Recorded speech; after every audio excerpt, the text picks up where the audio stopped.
All right, good evening. Apologies, we had a few technical difficulties getting the owls set up ahead of time. It is now 7:08 p.m. and I'll call the meeting to order. I'm doing so because we're hybrid tonight. I'll call out each person, essentially taking a roll call. We'll start with the folks online. Dr. Selena Miranda. Yes. Shirley. Here. Yep. Glenn Hoffman. Here. All right. And around the table, start with Tim. Here, Tim Lombard. Yep. And our newest member, Mark Loring. Mark Loring here. All right. Scott. Scott Tershak, present. And Aqua Ebon, present. Sean O'Rourke, present. Mike Zulis will be joining us shortly. He was at a baseball game earlier for his daughter. I think that kind of rounds out everybody here. So first thing we'll do as part of the agenda is, I believe, citizen speak. So if you could double check, apologies. Yep. So if you could, if you're looking here to speak, just please raise your hand. We reserve the first 15 minutes of the meeting for public comment. We ask that you keep it to a minimum, a maximum of 3 minutes. So just leave this and see if anybody raises their hand.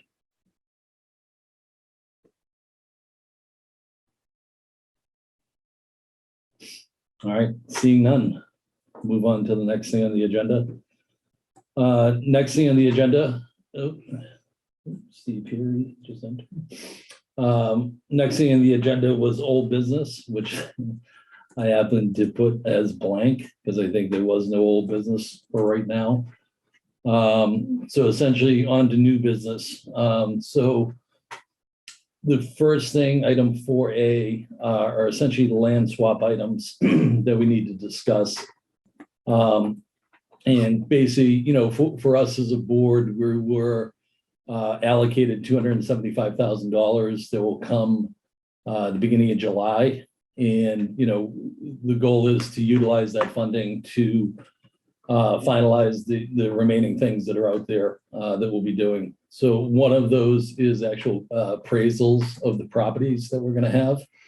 So all the properties that we listed in the land swap will need to work, I believe it's with Landvest, who we were talking to previously, to come up with cost appraisals or real estate appraisals for all the parcels. So, you know, for that, I'll open it up, you know, to any of the members if they have any questions in regards to that right now.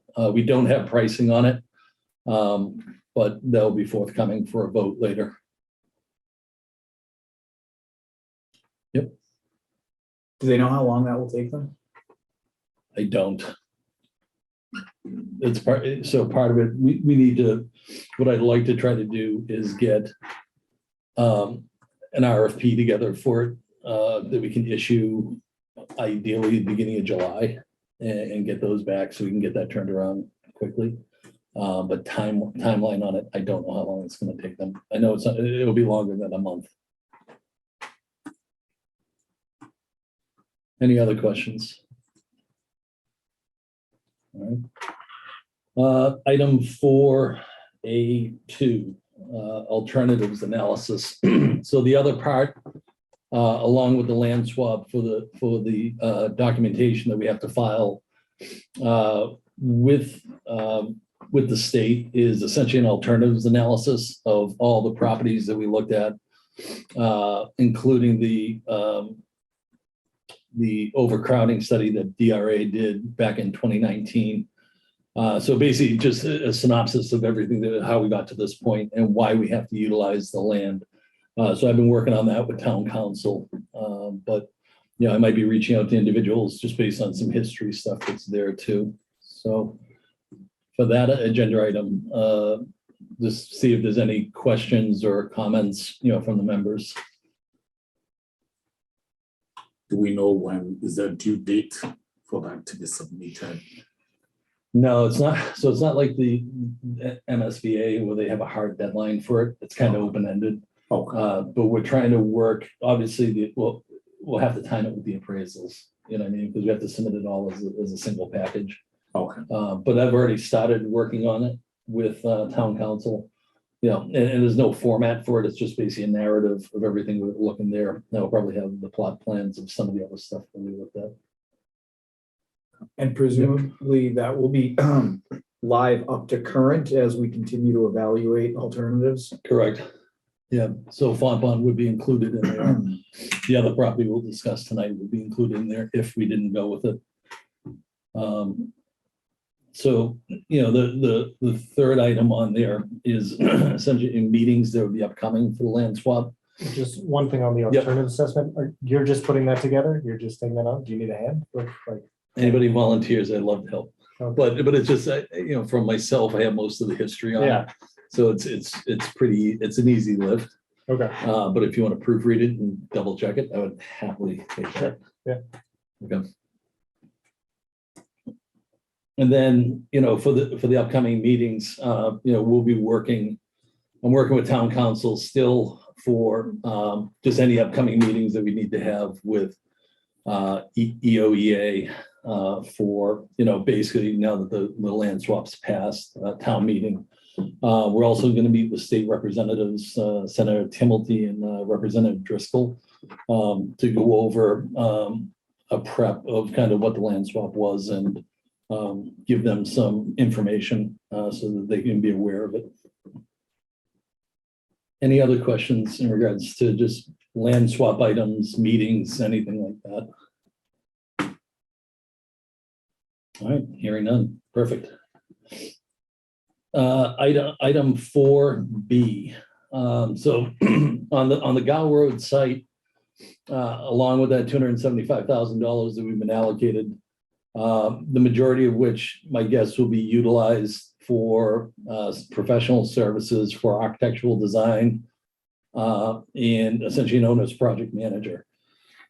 At some point, you know, we'll have to take a vote on, you know, how we're going to procure the architectural design, how much we kind of want to allocate towards that and stuff. But at this point tonight, I just wanted to kind of get our group together to, you know, throw out some ideas or start thinking about, you know, when we put this RFP for architectural design services in there, what additional things do we want them also to include outside of just the architecture of the building? So, you know, with that, I'll open up to anybody who has any questions on that, essentially for professional services. And Glenn, I'm looking at you and smiling.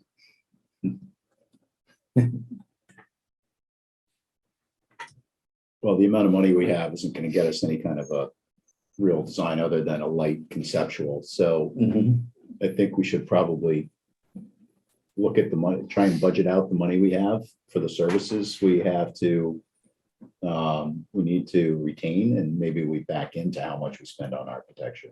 Smart move. Sean, I assume this is DRA too, right? We don't have to put this out publicly yet. Yeah, based on how much we're gonna spend, you know, what I mean, my guess, when I put the budget together initially, when we went to town meeting, we had a budget, I think, for 150,000 for architectural engineering services. So I don't know if that large of a number would cause us the need to bid it out, or could we directly select them? And if we can directly select them, it just makes it easier with DRA already being familiar with it. So I've got to work with the procurement officer of the town, I believe it's Mark Kelly, and find out from him. But, you know, essentially using that kind of round number that we have now for 150,000, we need to kind of figure out what to expect, you know, back from that design. You know, outside of that, you know, we spent about, I think it was like $10,000 for the high level concept pencil design that was done for a town meeting. For this one, I think we're going to want to get a little bit deeper, but we want to start thinking about, if we had to write an RFP or even a scope of services to the architectural firm, you know, what exactly are we going to ask them to do? I don't know what the threshold is, Sean, either, but I know, you know, when we go forward with the design for the school, I'm pretty sure you have to hire an OPM first, correct?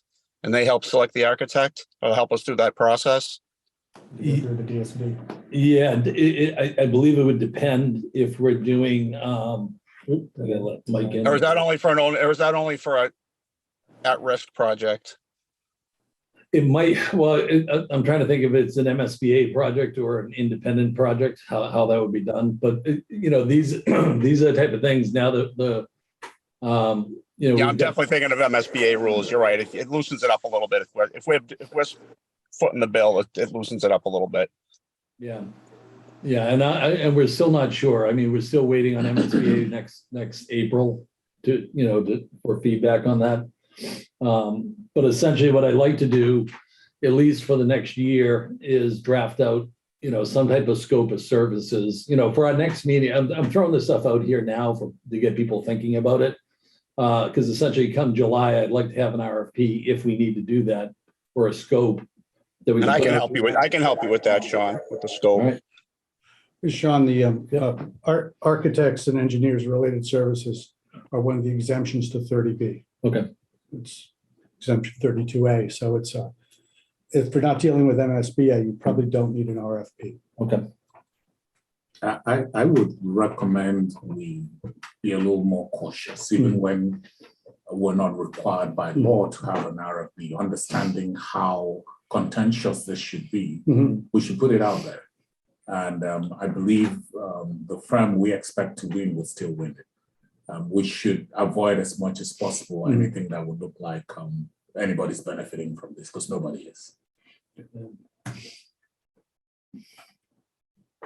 What is the full scope of the architectural cost? I mean, you're mentioning that it was this would help, you know, kind of backing into what we can get with the whatever amount we allocate, but what's the total?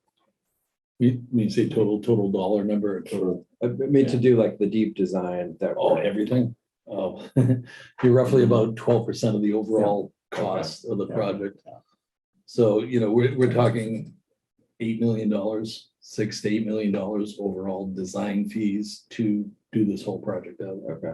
So that's where, you know, this initial ask that we did for $275,000 is really, as Scott mentioned, just to get us to a really conceptual level. I mean, the goal of the scope, you know, just for everybody too, is to refine the kind of design that we had on Gow Road, get it to a finer point that we can also have an OPM put numbers to it for, you know, a tighter construction cost.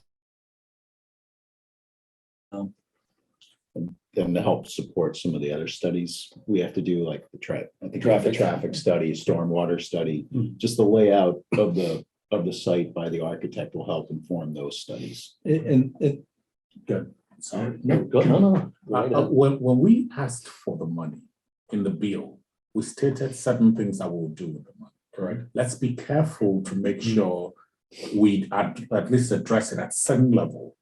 I think there were 5 or 6 items. Yep. Let's be careful as we're budgeting things that we do not spend all the money and then say we didn't do the study, which Very was good, the reason very why the good. study money was.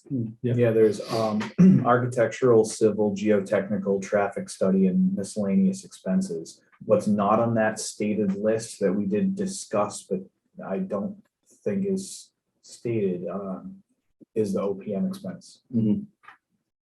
Can we squeeze that into miscellaneous? That's why we threw I that think in. it would there, 'cause exceed Well, I think that- miscellaneous. I think that goes into was it architectural or professional Professional. services? Okay. So the professional services would be the OPM. You Okay. know, the OPM at this point, I'm not anticipating a very heavy lift, deep dive by anybody there.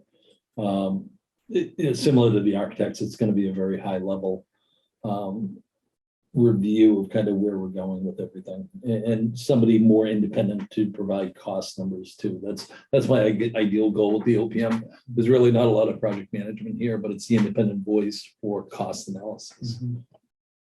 The other one too is like for those other things that are out there for traffic studies, for stormwater studies.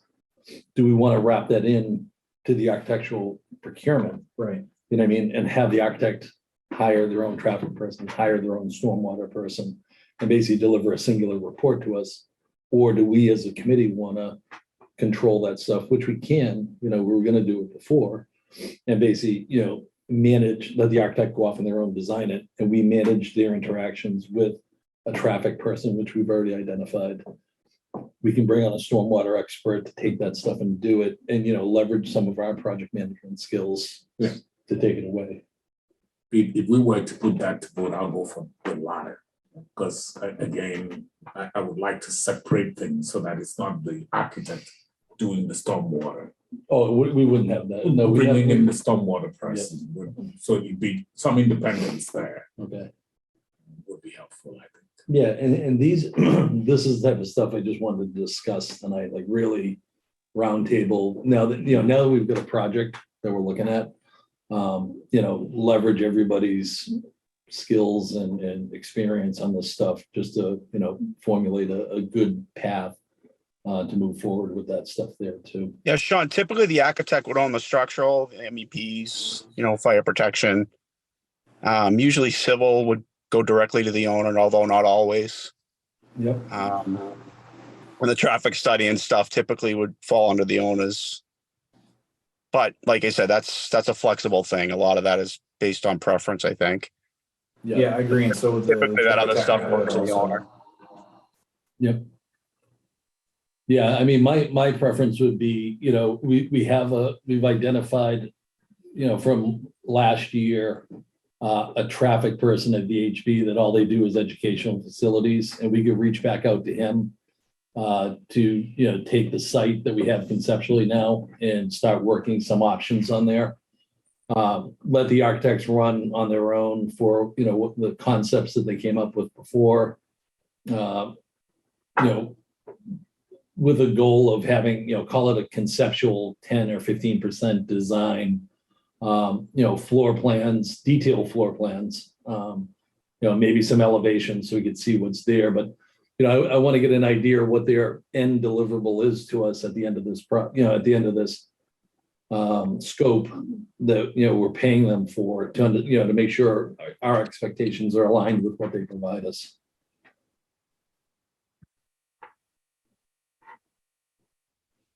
Any other comments?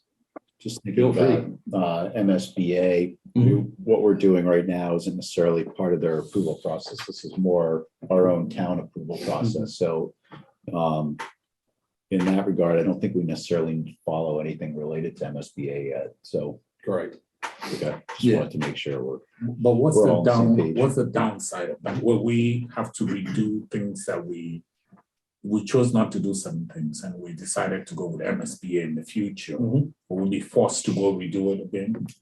I don't think we're taking anything to the extent of detail that they're going to require. I mean, we're really just trying to get it to a point where we understand the scope, we can put a price on it, and we have something we can present to the town and discuss That's it. with the town.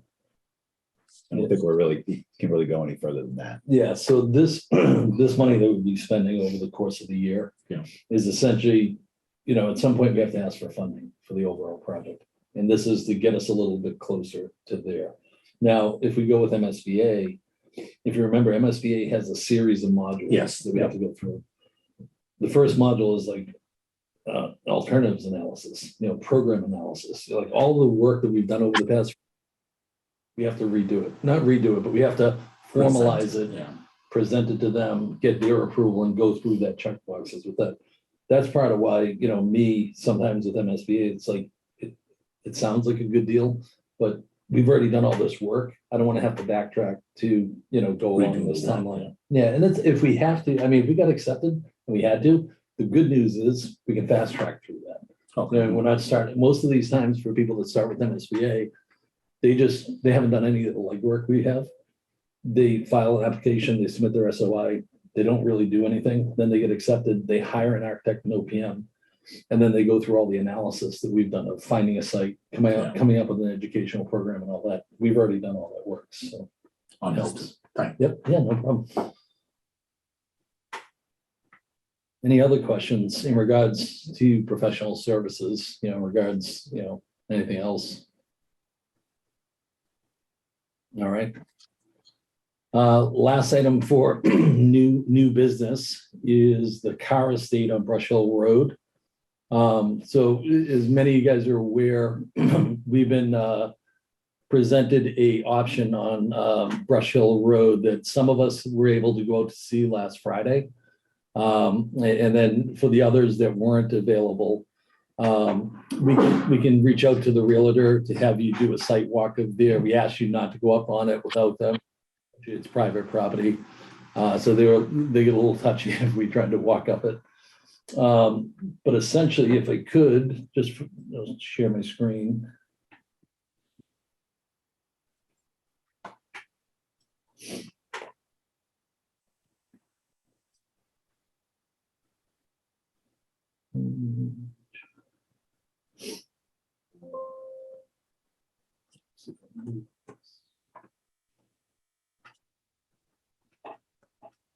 So what we can do, just to give some some layout to people. So the Guile Road property for the land swap is basically right over here. Pope's Pond is in this general area right here. And then you have 138 or Blue Hill Avenue that comes down. The large parcel that you see here and the parcel that's over here are essentially the two in question. And I'll zoom in on it so we can get a little more detailed. One more. There we go. So we were made aware of this parcel, and essentially what it is there are two parcels for sale. The first parcel, which is the larger one right here, is approximately 6.8 acres. And that one's on for $2.9 million. So just call it 3 million for easy numbers. The other parcel that's up here that has 3 houses on it, 2 of which are historic houses, is on for, I believe, 4 million or 3.9 million. So the idea when we met with the real estate agent, this one large parcel is not available for sale independently. So if we were to purchase this larger parcel, we also have to purchase the smaller parcel up here. So the entirety of the parcels, we'd have to buy 2 parcels essentially for $7 million. The couple other things that kind of play into it too, excuse me, is what I've done here is I've turned on topographical map. So for those of you that aren't familiar, these are contours in 1 foot increments of the site. And essentially at the bottom of the site down here, you're at what's called elevation 60, or essentially 60 feet above, I believe, sea level. Now, it's 60 feet down here. It's 160 feet up here. So if you think about it, for those of you that didn't walk the site, as you come off Blue Hill Parkway, as you traverse up Blue Hill Avenue, sorry about that, thank you. As you come up off Blue Hill Avenue, as you traverse through the site, as you make your way up, vertically, you climb 100 feet. So the topography of the site is not flat. There's a pretty good elevation change that's there. And then it's further, that's only to the first parcel that's here. The second parcel, as you can see, still increases up a little bit more, but not as drastically. So that was one thing that I think people should be aware of when they go out there to see it. The other thing, and I for tonight, I'm just trying to give everybody kind of an overview of what was presented to us. I'm not looking to get into the details of the school yet until everybody's kind of had a chance to see it. The other portion that comes up with this, when I was looking at it over the weekend, is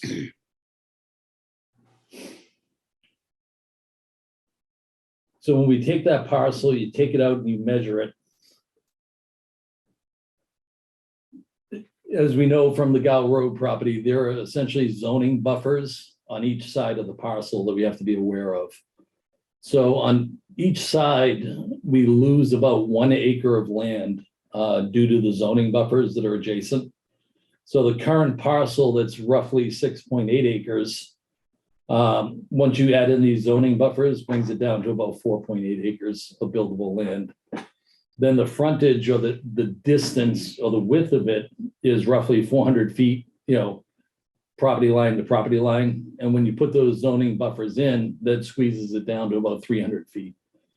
So essentially what we'd have is roughly a 300-foot frontage, roughly 750 to 800 feet long up with a 100-foot differential on there. So this is something I do want to get in front of the architects to look at too, to have a look at this. One, to make sure we could build roads on there to surround the school to get the buses up. And then two, just could we site a school or a building on there? And again, for tonight, I don't want to get in too much because I'm not sure how much people really digested this. But I'll open up to anybody with any questions just in regards to the overall site.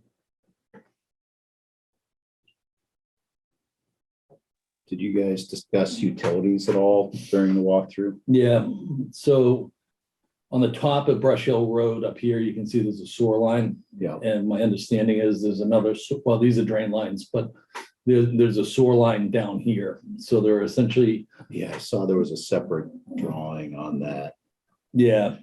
Was this line down here large enough to be able to support? I don't know. Don't know. Yeah, we haven't looked at capacities of anything utility wise or anything like that. Okay, but there, I guess it's close. Yeah. The building on the property that must be bought for us to get access to the larger one. Yep. Are there any restrictions on those buildings? I would assume so because they're historic. So if you look at the GIS mapper for the town, you look for historical registries. So the three yellow buildings that you see there, Yes. the middle one is a barn. So it's actually not a building. Well, it's not an inhabitable structure. But the other two on the edges are houses, and they're both listed as historical houses. So my guess would be if we bought everything, we would essentially own those houses. Potentially, we could carve them off and resell them, subdivide that lot and merge it. But, that's kind of the mechanism. Now, they did say if the upper lot sells on its own, somebody buys that and doesn't buy the lower lot, then we could buy the lower lot its own. But they don't want to sell it up front because they're worried it would devalue the upper lot. Okay. Yep. Sean, just looking at the site, not knowing much about it, like you said, I mean, I think we would definitely need another study of a school on the site, because obviously the current school we have designed for Guile Road isn't going to work here. Correct. I don't know if that's something we could do real quick just to kind of, see what we could fit on there before you give it to DRA. Probably we could do that. And the grading sounds worrisome. Yep. Yeah. With the ADA stuff. I mean, I know it's the whole site and you can flatten parts of it out, but that seems like a pretty drastic grade change. Yeah. The sidewalks have to meet, ADA as well as the, the entrance to the school and whatnot. The contours, Glenn, and it's like, my only thought was you almost have to make a horseshoe type of a road around the school, and then you have Definitely. Well, for fire access, you'd have to do that. flatten it, flatten wall, and just kind of tear it up on a lot like this with that much. But it's a 21% grade on one side, on the steep side, and the other side was at least 6%, which is those are pretty steep for roads around a school. It could be a ski school. So there's definitely a lot to think about with placing a building on it.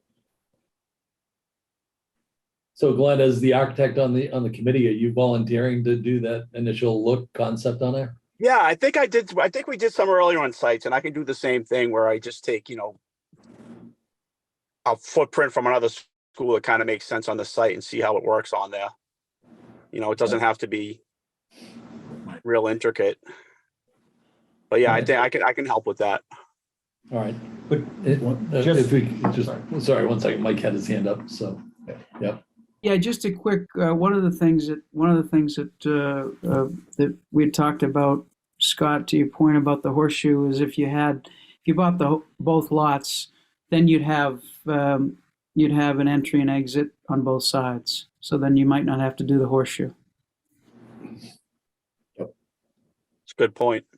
There might be some work to do on Brush Hill Yeah, to make that wide enough for school buses to be able to turn in and out. yeah, that's, It's a little That's tight. tough with the grades up there too. Like the only good space up there, looking at the contours, is where the houses and the barn are. Everything else is pretty steep.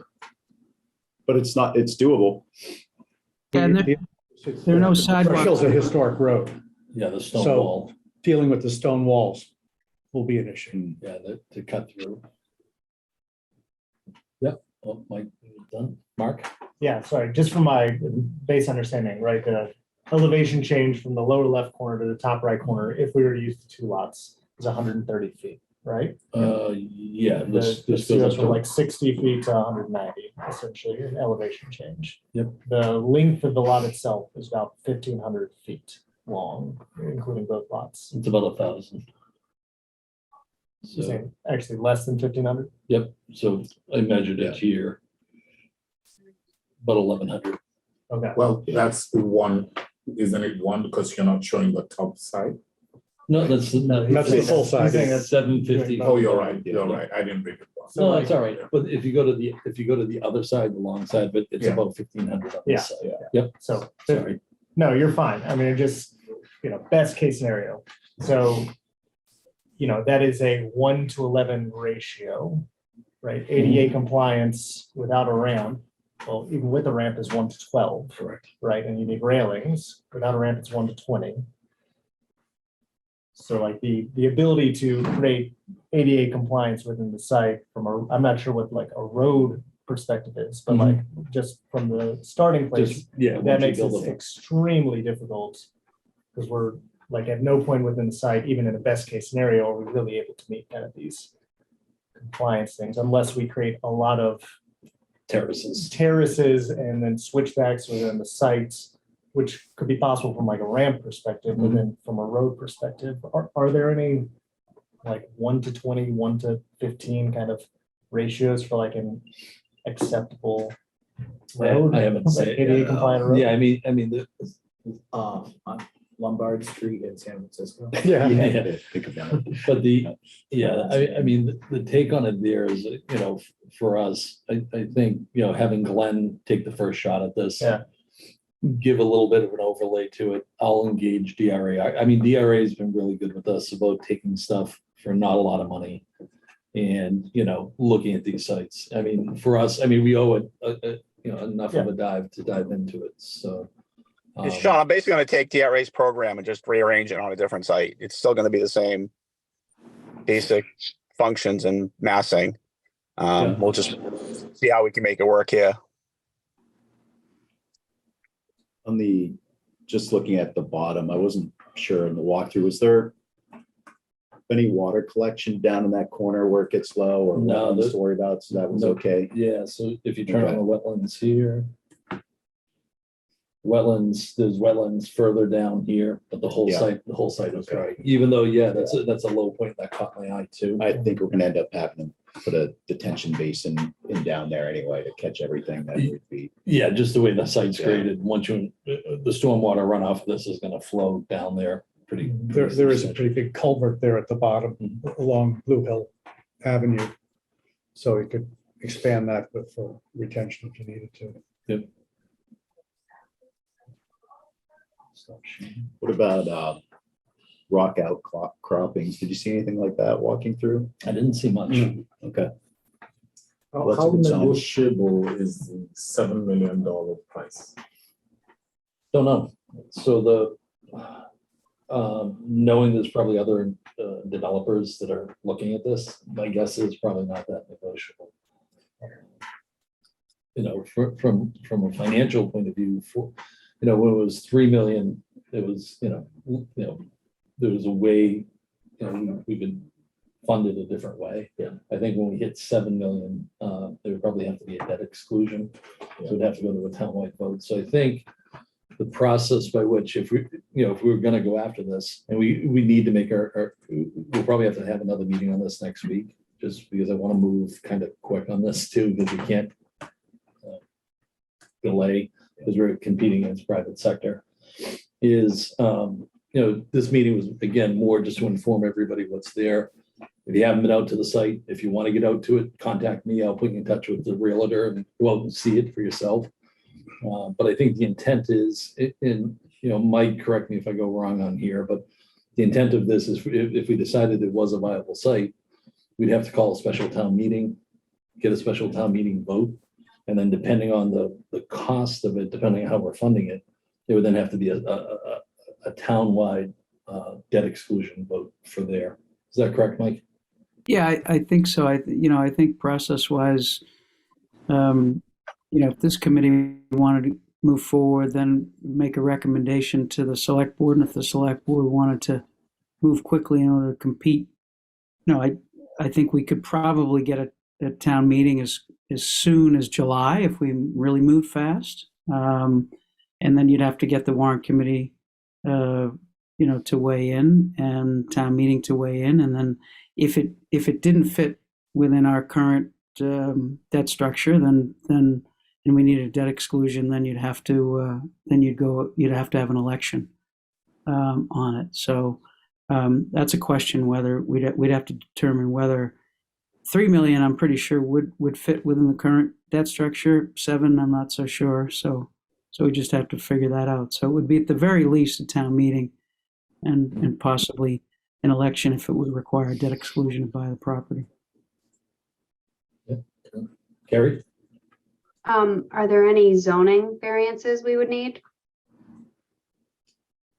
That it was all residential right now. Yeah, I think when I looked into it as residential A, which I'm not sure what variances we would need for that, but my guess is to put, as large of a building that we have to do, most likely. That would be a yes, Kerry. Most definitely, I think. You would have to go to the ZBA for this. Which wouldn't be a huge deal. It would, it wouldn't be, it's just more time more than anything, Sean, but it would pass. One of the other things we just dealt with was the old growth forest. Any, Point of clarification. yeah, No old growth Okay. forest at Gal Road. There's only certain places in New England that have old growth forests, and the majority, I think all of them are out west of Mass. all right, So, thanks for clarifying. yeah, no, that was one that came No. up early on the Conservation Commission. I can actually tell you that there's a coyote den in that group, in that area. I wish Huge I knew one. that before I walked it. Yeah, I'm glad you didn't tell us that last Thursday, Carrie. Jeez. Right in my backyard. So Tom Palmer of the Conservation Commission has walked this site. I know there's been interest from the Conservation Commission to look at this property too. So there is a report that I'll forward you from Tom Palmer in regards to, what his findings were for ecological value. So I think that plays into what you were asking Yeah. for. So I'll forward that, after this meeting. Okay, thank you. Mhm. One other thing was, did the brokers seem that they would be, there'd be any sympathetic thoughts towards the town from the seller, or are they just getting the best price they can from anyone they can? From what I heard, yeah, I'll let Mike has his hand up, so I'll let him take that one. I would just be careful. We don't want to get into negotiation issues. Yeah.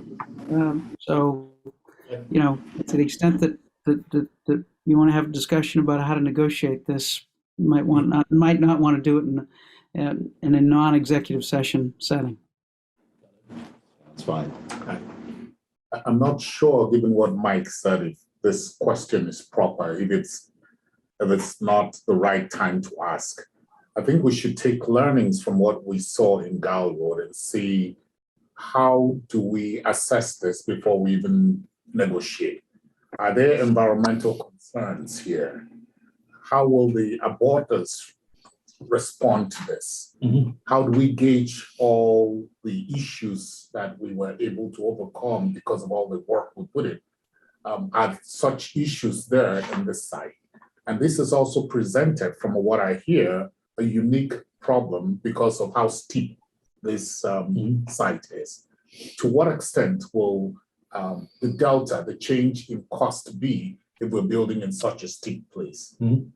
Those who are concerned about handicap students, would we be attracting new opposition to the project? Because this seems a little too steep for, I'm even concerned for some of us who are getting old to walk up those kind of hills.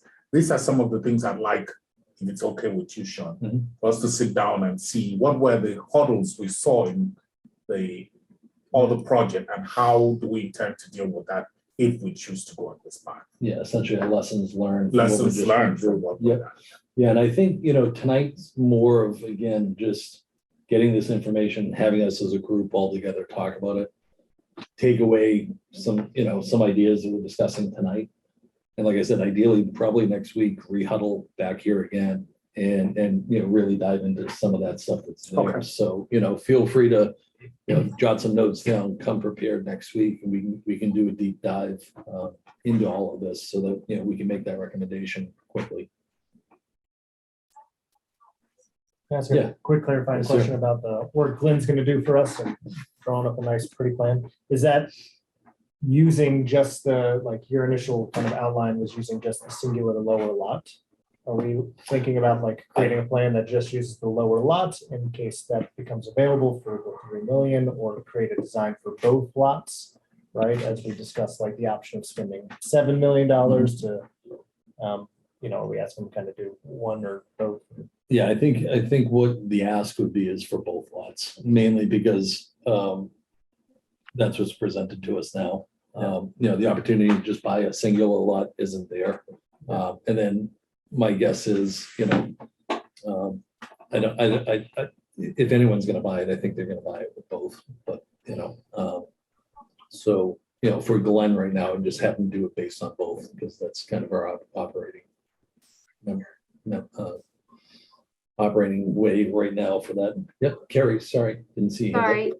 So is it still going to be an upper middle school that we're trying to fit on this lot? Don't know. Yep, Glenn. I just, I was thinking about that, Carrie. It might be more reasonable that be the lower middle school, to leave the upper middle school at Pierce where it has access to Kelly Field and more playing areas and things like that. As a 5-6 school, you wouldn't need as much play area outside. So it might be a consideration that this becomes, a 5-6 without pre-K, for instance. We'll have to figure that one out too. Yep. But that is a consideration, that this could be just a 5-6. The current Pierce could be a 7-8, and possibly the elementary schools remain pre-K 4, something like that. Because with the different configuration of the land, it may not be reasonable as an upper middle. Yeah, I think the ideal situation would be to have, the same program that we're doing on Gile Road. But, for example, if it doesn't work out that we could put that full program up there, let's look at what we could fit up there. As Glenn was saying, just, separate, just lower middle school, 5-6, and what the programmatic end of that is, and see if that fits up there too. Essentially utilizing the site for what it is and what we could fit up there. Dr. Miranda, you have your hand up? Yes, thank you. In that regard, in terms of the upper lot, we would not be able to do anything with the structures that are there. Is that correct? Like we would have to leave them standing if they're historic? That would be my, initial guess. Just, if they're listed as historic structures, I don't think we'd be, for example, we couldn't flatten them and flatten the whole site. Right. So that's a constraint in terms of what we could do programmatically. Yeah, and that's, when we look at it, we need to factor that in. Mike, I'll be right with you. Tim had his hand up. I was just gonna say, that's not to say that we can't utilize those structures as part of our project, whether it's administrative offices or some function for the school. Yep, but for the other members' awareness too, there's a lot of repairs that would have to happen. A tremendous, yes. So I walked the Sorry, building. There's yeah. a tremendous amount of repair that would need to take place. Mike? Yeah, and I was just going to say, I think the older house, the the purported 1670 house, I think that was moved there. So presumably that could be moved off if it was moved on to there. And then the big house, the barn, I don't know. I mean, the barn, it seemed like there were some rooms upstairs in the barn, but, and I don't know. Haylofts. Oh, so those windows were just haylofts. I didn't know if there were offices back there. No. And then the big house, I'm not sure. We think that's historic, the big house? Yeah, so on the GIS mapper, Mike, both houses were listed as historic. All I right. believe it's We'd have to dig 1810, it's purported. I have to dig into that, certainly with the big house, and I think as the smaller house, I think you could do something with that, but.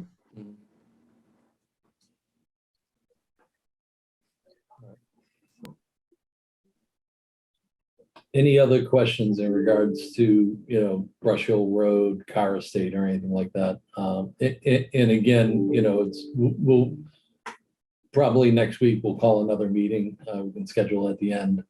And, really, after you guys all have a chance to digest this, dive into it. All right. Next item on the agenda. Let's pull it up. Item 5, meeting minutes.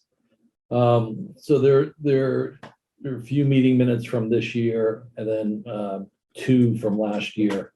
So we need I owe you one, Sean Klein. I'll get it to you this week. Yep. Yeah. And then Tim, I think the couple in March. I think when you sent them before, they were in the wrong template. If you updated it, I haven't got it yet. Okay.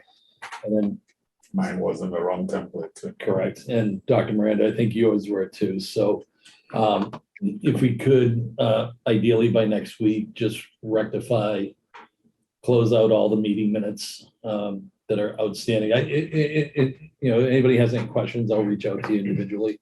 But I just want to get to the point where we're fully closed out on these. And then just, with Tim volunteering now, we're on like a good enough schedule and keep it going. Sound good? Where do we find the right template? Because I stole that from one of my friends. Yeah, I'll forward it to you. So there was the old template that we had, and then last year we revised to a newer one. And the newer one it aligned with the way they put the agendas together. So that way, if you do it live during the meeting, it's just right there. It makes sense. Should be basically the format you have content, it's all good. It just went up. Yeah. Yeah, Just go on. exactly. So, yeah, sorry about that. No, I apologize. Okay. So yeah, any other questions on meeting minutes or anything like that? Hearing none, perfect. All right, last item on the agenda, adjournment. So I will entertain any motion to adjourn. I'll move a motion to adjourn. Second. Plenty of seconds. Second by Scott. All right, so we'll do a roll call vote, starting with people online. Dr. Miranda? Yes. Yeah, Carrie Hurley, Yes. Mike Zulus, Yes. Glenn Hoffman, Yes. Tim Lombard, Yes. Mark Loring, Yes. Scott Tereshek, Yes. Akko, Yes. and myself, yes. Perfect. Thank you all very much. Have a good night. Thanks, everyone. Good night. Thank you.